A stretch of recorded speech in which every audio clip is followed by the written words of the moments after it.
pemirsa, kembali lagi dengan saya Fitriana Lizaro selaku ketua yang akan memaparkan tentang pencemaran nama baik melalui manipulasi data dengan perspektif hukum media dan pers.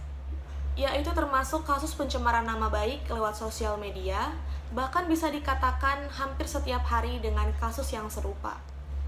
Yang hal ini disebabkan semakin bebasnya masyarakat untuk menyampaikan pendapat.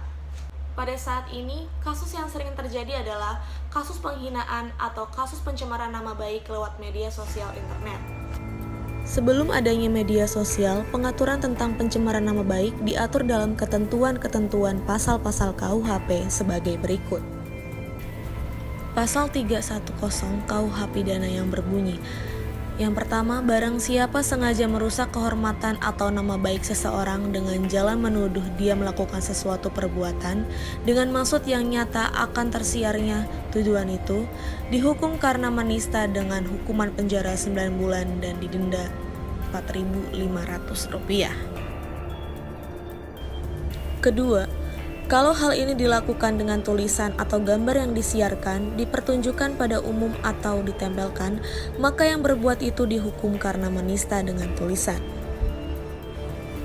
Setelah adanya internet, maka diatur dalam ketentuan Undang-Undang ITE yaitu Pasal 27 Ayat 3 UU ITE yang berbunyi, setiap orang dengan sengaja dan tanpa hak mendistribusikan atau mentransmisikan dan atau membuat dapat diaksesnya informasi elektronik atau dokumen elektronik yang bermuatan penghinaan atau pencemaran nama baik yang nanti akan dipenjara paling lama 6 tahun dan atau denda Rp1 miliar.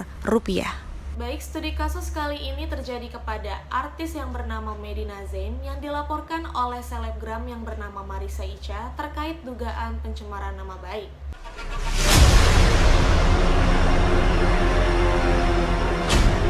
Aku akan menghadiri semuanya. Mbak, Ya? statusnya udah naik, Mbak. Gimana, Mbak, menanggapinya? Aku nggak masalah.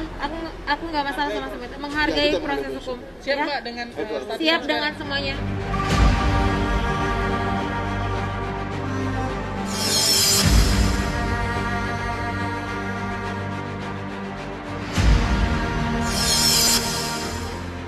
Medina Zain akhirnya ditetapkan sebagai tersangka dalam kasus dugaan pencemaran nama baik yang dilaporkan oleh lawan peseterunya Marissa Icha.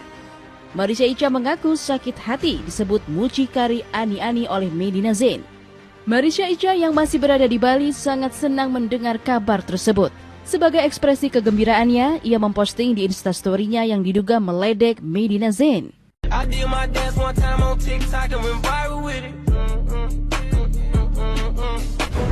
Dengan ditetapkannya Medina Zain sebagai tersangka, Marissa Icha telah menutup jalan damai dengan selebgram yang juga pengusaha wanita asal Bandung itu.